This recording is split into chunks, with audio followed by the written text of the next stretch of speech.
Gandang araw. Dito po sa Galatia 6:6, tingnan po natin dito sa iba't ibang version,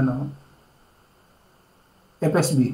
Ang lahat ng pagpapalang tinatamasa ng mga tinuturuan ay dapat nilang ibahagi sa mga nagtuturo sa kanila ng salita ng Diyos. Ang Biblia Tagalog 1978, dapat ang tinuturuan sa aral ng Diyos ay makidamay doon sa nagtuturo sa lahat ng mga bagay na mabuti. Ang Biblia Tagalog 2001, ang tinuturuan ng salita ay dapat magbahagi sa nagtuturo ng lahat ng mga bagay na mabuti.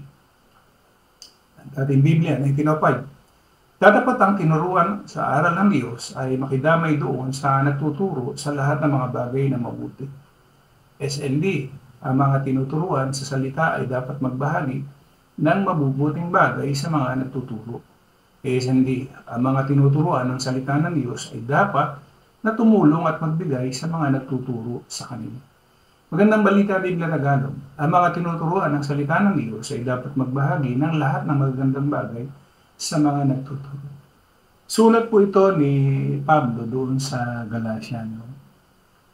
Marahil, ito'y sinulat niya hindi katulad ng ginagawa ng mga relihiyon na nag-iimbento ng mga aral turo hinggil doon sa kanilang mga pangangaral, doon sa kanilang mga pastor, kung ano-anong mga itinuturo nila na wala naman sa kasulatan. Samantalang ito, sinasabi dito ni Pablo, datapwat ang tinuturuan sa aral ng Diyos makidamay doon sa nagtuturo sa lahat ng mga bagay. Ibig lamang sabihin dito, ito yung nararapat.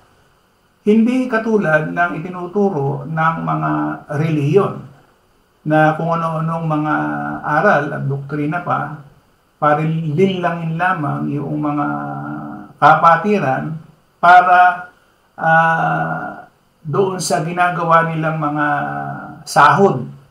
Kasi ang isang mangangaral ng relihiyon ay mayroong sahod o tinatanggap buwanan.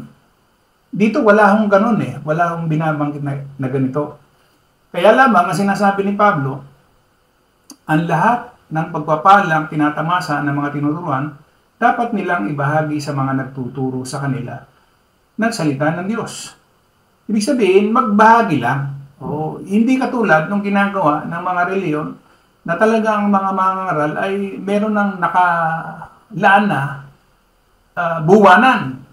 Di ba? So sana loobin ni Yahweh, ito ay bilang pagsunod sa kanyang utos. At ang kanyang utos naman ay hindi naman mabigat. Muli, maraming salamat. Isang magandang araw po sa bawat isa.